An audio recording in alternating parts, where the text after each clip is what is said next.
because we don't really care that much about how we sound in the moment and we're just playing around in the beginning, we can hit all kinds of genres. And I love that fluidity that we have in the group. And I don't think there's really many bands or artists that just jump from genre to genre. Yeah. Like you look at Kid Cudi, he dropped his album, Speeding Bullet, and people shunned him. And I like the album, but they were so used to his hip hop that when he dropped that album, they're like, what are you doing? You're not this. This is not your genre. Who gives a fuck? The Secret Room is all kinds of genres. We dive in everything.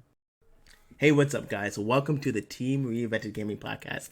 I am here with the band Seeking Room. You know, they're a new music group, and I can't wait to hear about like how they started, what the journey is, and what they bring to the music industry. So, from left to right, introduce yourselves. Starting with you, Brian. I'm Brian. I do most producing. My name's Frank. I'm one of the singer-rappers of the group. I'm Jay. I also sing and rap in the group. And I'm John, and I do whatever these guys tell me to do. Yeah. So, nice. Thank you for being on the podcast. So, let's start with the why. Why do you guys get together and become Seeking Room? And that could be for any one of you. Who wants to take that? I forget, to be Well, honest. Brian started the group, so I think we should start with Brian. Not true. That is Not true. So I'll tell you how it started. Yeah. Okay. Since Brian won't tell us. So Brian asked me and John to start making songs together, where he was going to be producing. And then in our first song, Looking, which you can find now on Spotify, Apple Music, and all that, I decided to ask Frank to join the group because I felt like a second rapper would be cool. Okay. Yeah, well, I decided to say no for the first few times.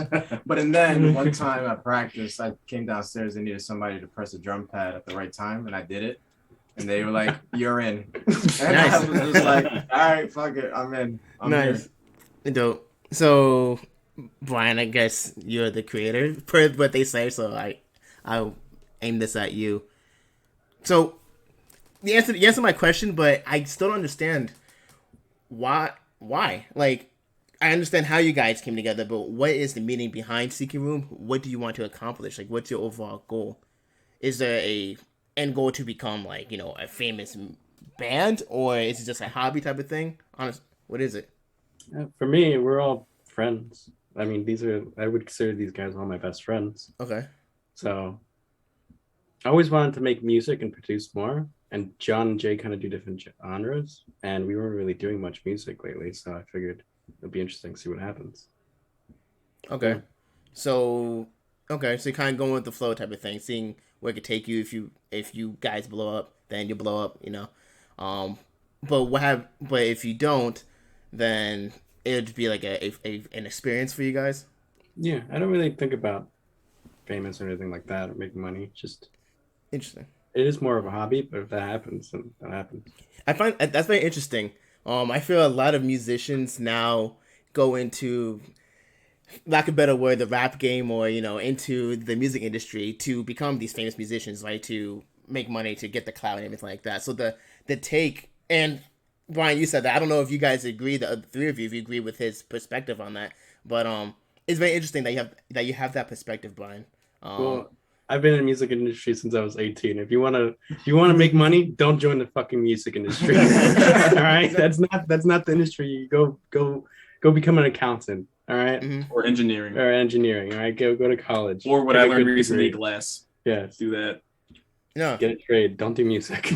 no, that's cool. I like that. I like that perspective. That's different. I know people are passionate about what they do, but to actually hear it from you guys seem like you're very passionate, that you're doing it for the love of music, which I can only imagine how that transpires into your creativity, into your songs, and everything Well, like that. speaking of creativity, if you don't mind me inputting, Yeah.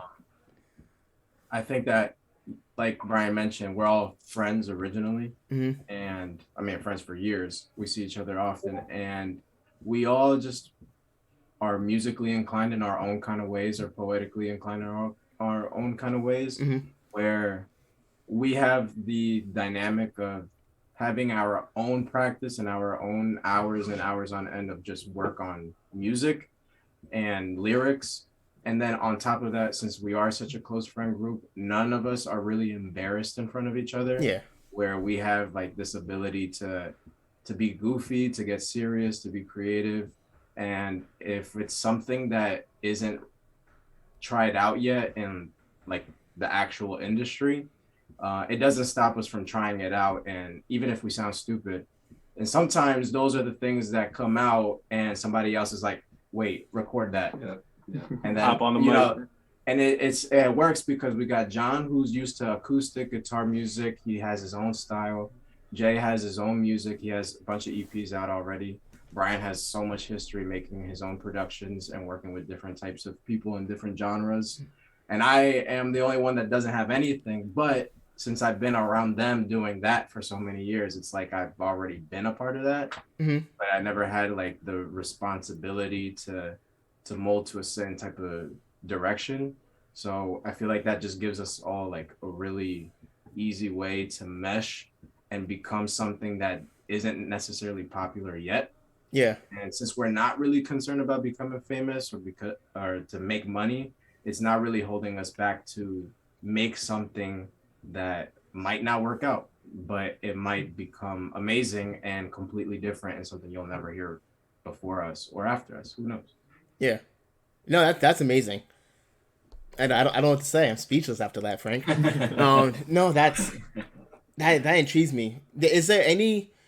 Do you think is there anybody that is doing what you guys are doing at your level? So, like, do you know of any other groups that are doing what you're doing, or take If you find one, let us know so we can stop playing with rock bands. True. The only group I've seen, and this is not a direct comparison, and not a comparison of like skill level or whatever. It's just, I guess, dynamic. Mm-hmm. The group Rockhampton is like the only thing I've seen that's more like this, because this is, in a way, it's kind of like a collective, because John does his own music, I do my own music, Brian has worked with a lot of different people, and Frank's new to music, but he still has his own style too, because he's been rapping for years, even if it wasn't on the mic. So I feel like the only groups I've seen are kind of like that. But even then, I don't think we're as formulaic and poppy as they are, because we come from very different genres, like Frank was saying. Like my music sounds nothing like John's. Yeah. What Brian would probably do solo probably wouldn't sound like anything that any of us would do. And if Frank was to do solo music, I don't think his music would sound anything like my music, John's music, Brian's music, or even Seeking Room's music. Yeah.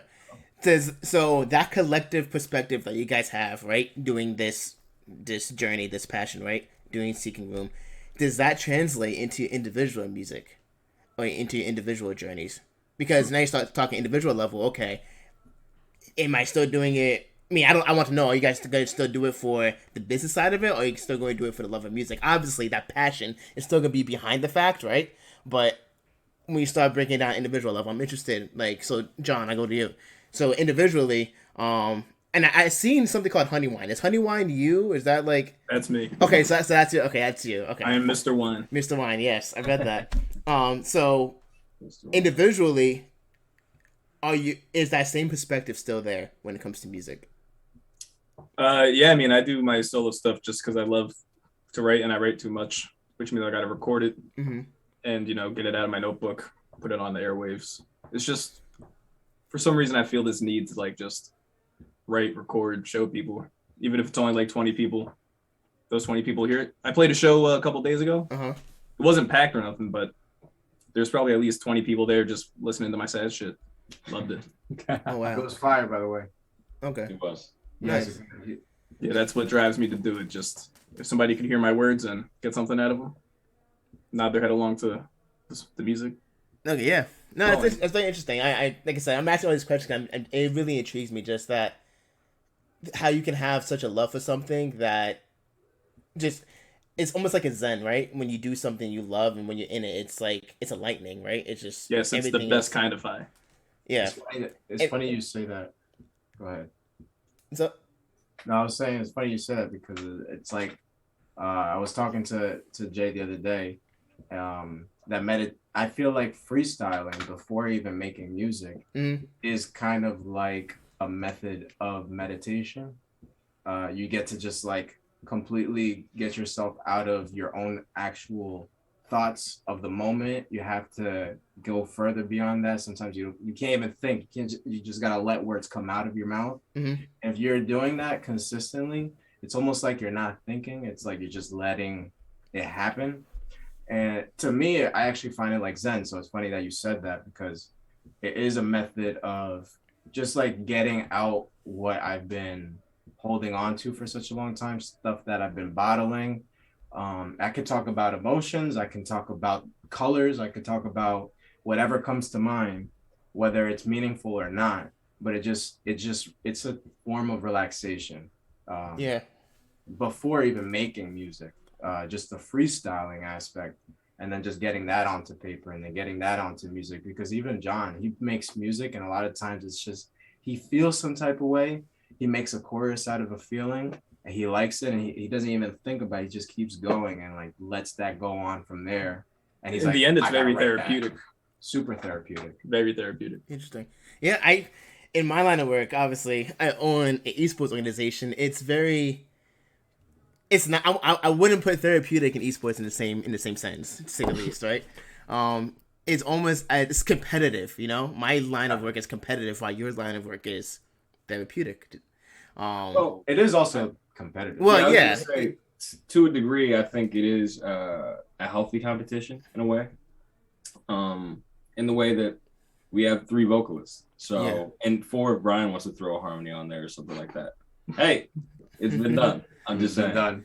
So, having 3 vocalists, somebody might do something where you're like, damn, that was so good. Like, that makes me want to write something. Yeah. Doesn't mean you're trying to beat them, because at the end of the day, it's for the sake of the song. Jane Frank got me But- trying to rap. Yeah, I mean, I gotta hear that. So, Like, like, got me trying to sing. right. So you might hear something where Yeah. you're just like, oh man, that was so good. It makes me want to up my part now. Mhm. Like, so there's a competitive nature to it.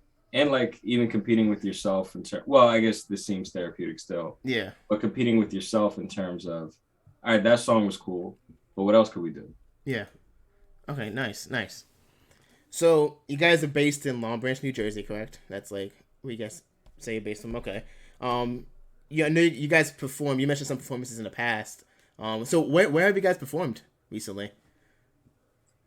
You want to answer that question, Jay? Me? Oh, Yeah. technically we've only performed once, and that was actually because Mr. Wine over here had a show that we decided to hop in. But we do have a performance coming up soon, at Asbury Lanes.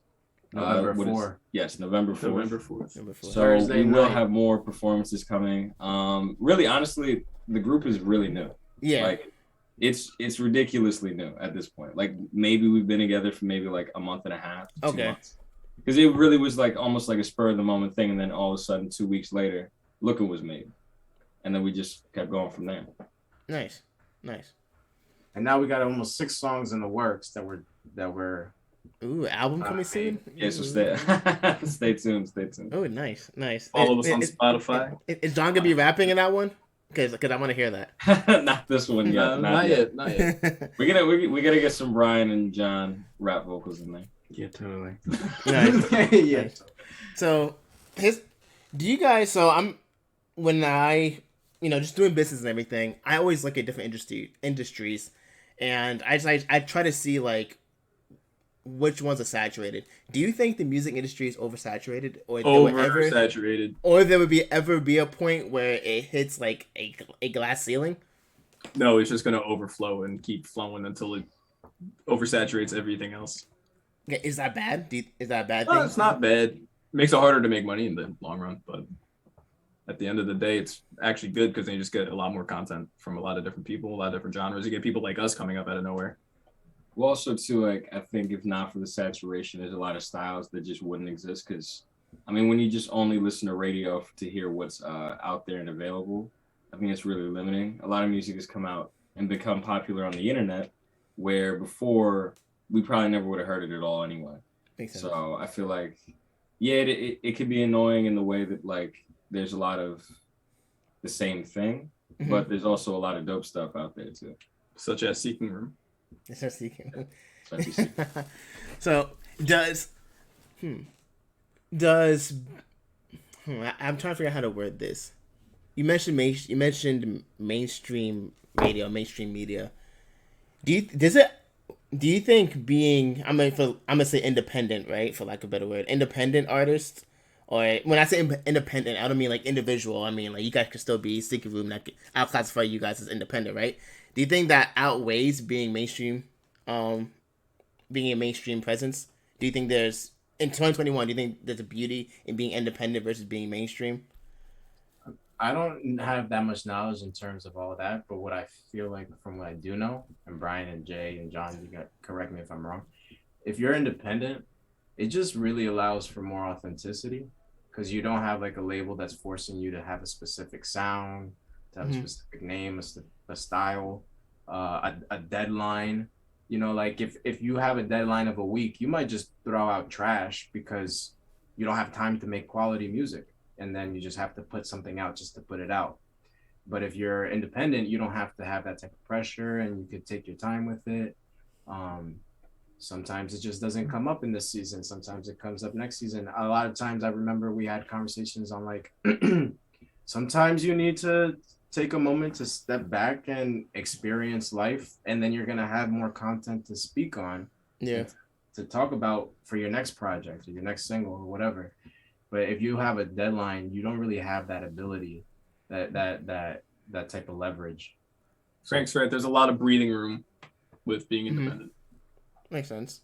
Yeah, I think the only problem that comes in is really the simple thing of money. Streams don't really pay that much or much at all. So you can't make your money off of that. You kind of have to make your money off of like a genuine following, which is also the benefit of being independent because people actually like you. Like if you're mainstream, not to say that not like people don't like you, but to say that your 1 million Instagram followers might just follow you because they know your name. Yeah. They don't care for you as a person. They just like that one song that you had that one time. They like that one song. They like watching you go to parties. Right. Yeah. Hanging out with other mainstream people. But if you're an independent artist, it's a lot more likely that they've invested into you personally rather than just the brand or the song or the aesthetic or whatever might come with a mainstream artist. Makes sense. Makes sense. So, I'm gonna ask each of you individually to give me your one tip for a new artist in 2021. Start with you, Brian. And being a producer, you can go from the producer route. Where's your one tip for that person who is like, no, today I want to be a musician and I want to be successful at it? Study marketing.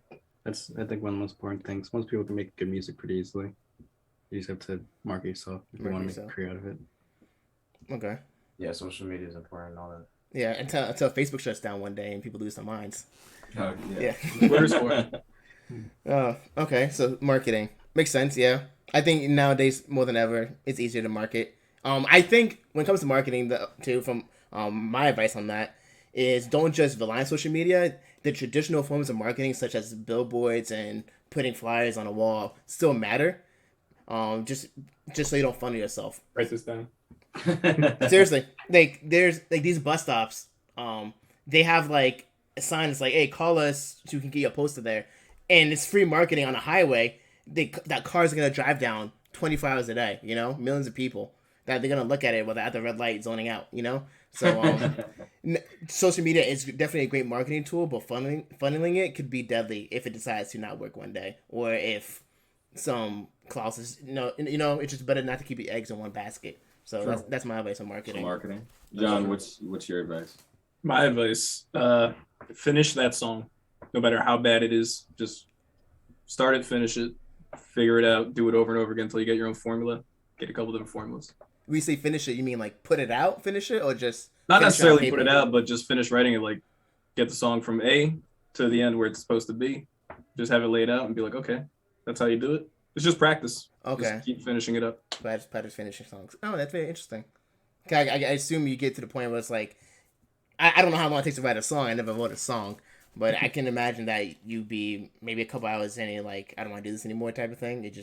Yeah, there's like writer's block. There's some songs where I have to put down for like 6 months, but I always make sure I at least try to get back to it. And if I can't finish it, I put it somewhere else. But finish that song. Okay. I try to revisit every idea I have, unless it's too bad, but I try not to do that. Okay, nice. Just son? Do the song. Like literally just record at all. Like if you're thinking about doing it, for lack of a better term, fuck it. Because my thing is like, Who's stopping you? And then even in the, because I feel like the, you know, like you were saying earlier with wanting to get hot and things like that, that shouldn't stop anybody from doing a song, or like even whether people like it or not. Because I mean, at the end of the day, there's people that we know that are famous that probably got to know from a million record labels that are probably regretting that they said no to Jay-Z, that they said no to Megan Thee Stallion, that they said no to. Doesn't mean that and that's not to say that every person is going to be them, but it's to say that you really can't put too much stock into people who say no, because it's more about the yeses anyway. Even if your mom's the only one who likes the fucking song, at least somebody liked the fucking song. So that's what I say. Just do the song. Which is why you should finish it anyway. Exactly. And then market yourself. Exactly. And all right, Frank. Full circle. I would say get used to hearing yourself.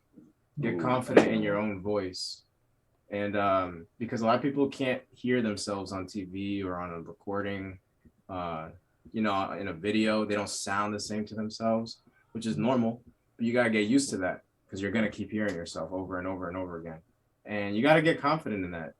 Cocky is one thing, and hey, fuck it, get cocky. But at the same time, more importantly, be confident in yourself so that when you do things and you try to be creative instead of being generic, you have to understand that you're not going to hear this anywhere else. And right now it might sound strange, but eventually that could be the next genre. It could be the next hot thing. And you wouldn't know that until you release it. And if you don't have confidence in yourself to produce it in the way that you want it to sound like, then you're never going to get that. Okay. No, that's great. That's great. I like it. It's very different, different tips and tricks and perspectives. So nice. We're ending shortly, so I'm gonna hit you with a couple more questions. First thing is, where can people find you?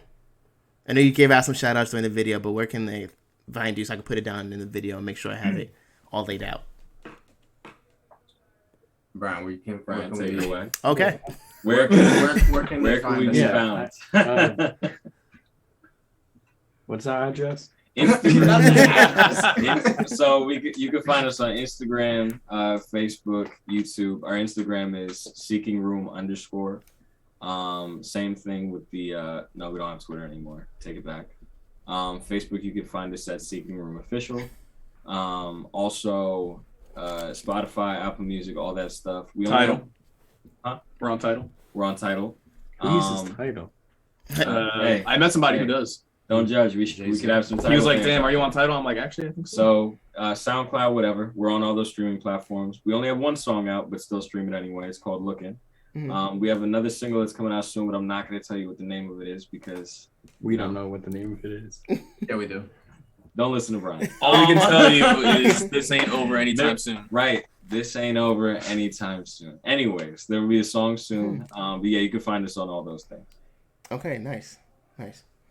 And so just to reiterate, Seeking Room _, for social media like Instagram, Twitter. We don't really got any more.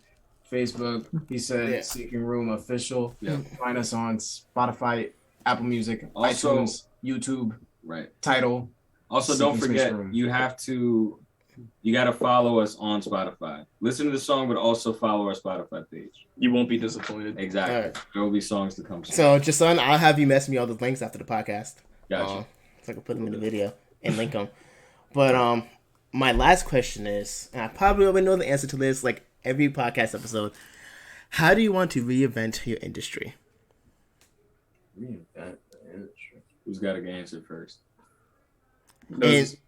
In simplest terms, like what's the impact? What do you want to do that nobody else has done? Not be corny. That's the first thing that came to my head. Oh, but I love writing corny love songs. Because like the thing is, I put it this way: we have singers, we have rappers, we have a producer. Now that formula sounds like, oh, Dua Lipa song, just throw the baby on it.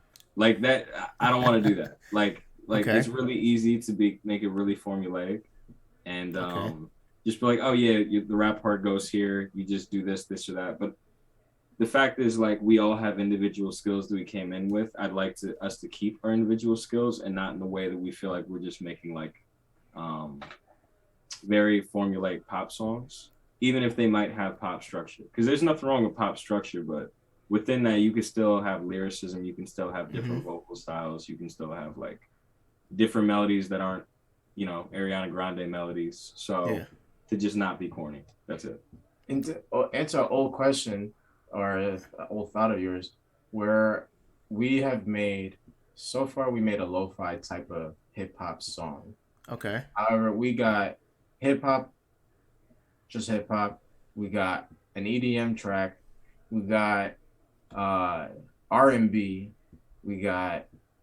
I'm trying to hit some like boom bap type shit. Some like Wu-Tang Clan, like some Wu-Tang, LF Doom type shit. Like, hey, it'll be coming soon. And the thing is that we really don't give a fuck how any of us sound to each other. We just have fun. Like I have literally on my phone for the last COVID, like a whole terabyte of recording. And it's just the things that I'll probably never get back to, but so much different, authentic styles and melodies and rhythm, because we're just freestyling days on end before we even had the idea of making a band.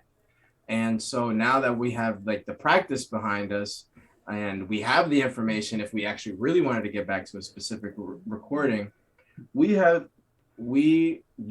we don't really care that much about how we sound in the moment and we're just playing around in the beginning, we can hit all kinds of genres. And I love that fluidity that we have in the group. And I don't think there's really many bands or artists that just jump from genre to genre. When you look at Kid Cudi, he dropped his album, Speeding Bullet, and people shunned him. And I like the album, but they were so used to his hip hop that when he dropped that album, they're like, what are you doing? You're not this. This is not your genre. Who gives a fuck? The Secret Room is all kinds of genres. So like we dive in everything. Interesting. No, I like that. It's, you're not conforming to the mold. You're just you're being yourself and using good word fluidity, being able to just be fluid in simplest terms. It's interesting. I wonder. I'm gonna talk to you for a little bit after we get done recording, because I have some ideas I think you guys can use, or some thoughts I can help you guys with. But I'm interested to see like how the community reacts or to you guys as you guys blow up, because once you start doing something different that's different than what the norm is, there's going to be a reaction, and I'm interested to see what that reaction is going to be, you know. Yeah, I'm very interested. I like you guys, you know. But we still got 2 more answers we got to do. These 2. Okay, yeah, you can do it individually if you want to answer. You don't have to. I second them. Okay, that's it. Oh, come on. All right, go ahead. I guess that works.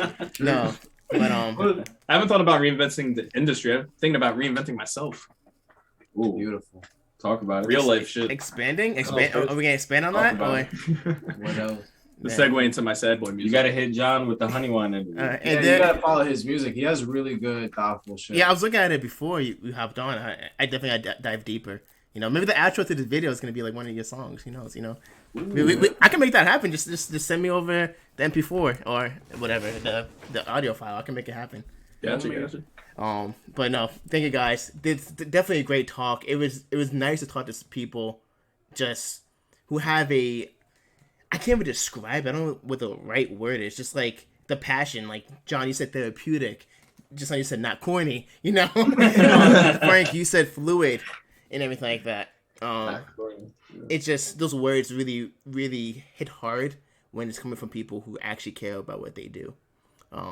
So, it was great talking to you guys, and I definitely learned a lot, and I'm going to take a page out of your book and, you know, use your form of expression in my line of work, you know. So, thank you guys. We're going to talk after, but I'm going to close out the podcast. Guys, check them out. The links to all the social media is down below. I'm excited to see how they blow up.